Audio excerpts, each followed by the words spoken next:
Maintenance वेळेत भरावाच का आणि का भरावा? आता बघा, मेंटेनन्स वेळेत भरावा का? जर आपल्या कुटुंबामध्ये पगारच आला नाही किंवा उत्पन्नच नाही तर आपलं कुटुंब चालेल का? चालेल का? चालणार नाही. तुम्ही जर मेंटेनन्स दिला नाही प्रत्येक सभासदाने, तर त्या संस्थेचा बाकीचा खर्च चालेल का? लाईट बिल असेल, पाणी बिल असेल, बाकीचा खर्च असेल, वॉचमॅनचे पैसे असतील, क्लिनिंगचे पैसे असतील, गार्डनचे पैसे असतील, तुम्ही कशावर भागवणार?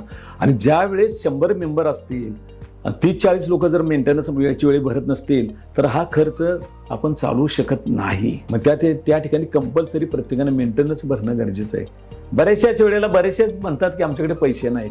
बघा, माझं व्यक्तिशः म्हणणं आहे की माझ्याकडे पैसे नाहीत भरायला, ह्या पुढच्या वेळेने भरतो. 500 रुपये मेंटेनन्स असेल, 700 असेल किंवा 1000 असेल.